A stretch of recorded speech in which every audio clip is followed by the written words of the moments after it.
I work as an Uber driver. I'm convinced I just helped a serial killer escape. I've gotten pretty used to driving strange people around downtown. I was the type of driver to not talk the entire way and respect whatever the person in the back was doing. But this time, there was something horribly wrong with the passenger. It was a Friday night. I had gotten used to driving around, waiting for calls. It was prime time for drunk people needing to get home. Eventually I got a call to pick someone up at an unmarked location. What was strange, however, was that I was not allowed to drive around the city. I was not allowed was that when I was about a quarter mile from the location, I had recognized it to be the old Market train station, which had been abandoned since before I was born. I pulled up near the boarded up entrance to the station and saw a tall Hispanic man waiting. He looked very professional, wearing an expensive looking suit and held a slim black briefcase. I wondered why he was at the old station. The location didn't suit him since it was the rundown part of town. He opened the door and we greeted each other.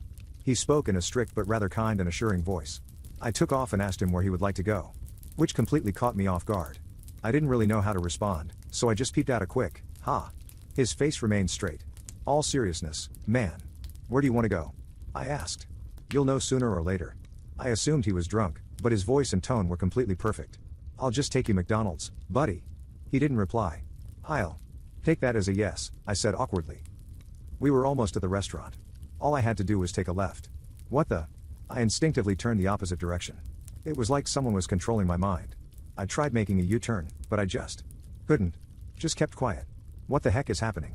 Is this some kind of joke? No answer. I knew deep inside that this was something supernatural. I tried to resist the feeling, but I couldn't get out of it. It was like I was in sleep paralysis. I made hundreds of turns, eventually not knowing where I was going. I didn't know where I was. By that time the streets were completely empty. I took a right turn on an unmarked street. It was surrounded by trees. I couldn't see more than 100 yards in front of me. The road was completely straight, with a constant downward slope. I floored the vehicle, shifting through gears faster than I could imagine. Wanted to stop, but I couldn't. I looked at the speedometer. The accent couldn't make it past 80 on the highway before, but the needle was topped out at 140. Soon, the needle made a full 360-degree rotation. I was going at least 200, and the engine was roaring louder than I could have ever imagined. I was so fixated at the speed of the vehicle that I didn't notice that the sky had turned red and was going downhill even further. It started getting immensely hot. My body had heated up to the point where I thought my face was on fire. I was going to hell. I looked back at the man in the back seat. His face remained still, looking at me with lifeless eyes. Suddenly I slammed on the brakes. I was used to the absolutely horror brakes of the accent, thinking that we would slowly come to a stop, but I was jolted forward. The road was flat now, and we had come to a complete stop. "Thank you," said the man as he left the vehicle. I wasn't able to get a complete look at my surroundings, but I remember seeing the bodies, piles upon piles of people, still alive, screaming in agony. "Satan?" He looked at me and for the first time, smiled. Then I lost consciousness. I woke up, terrified that I died and went to hell. I checked my surroundings. I was at the old train station. I soon realized that I could move freely. I quickly opened the door and got out. The sky was normal. It was a cold summer night. No more screams. Had it been a dream? I looked back at my accent, horrified to notice what was in the back seat. It was the man's briefcase. Attached to it was a post-it note reading, "For a new car." I opened it, and inside the briefcase was $500,000. I stared at the money in disbelief. This had to be some kind of twisted joke.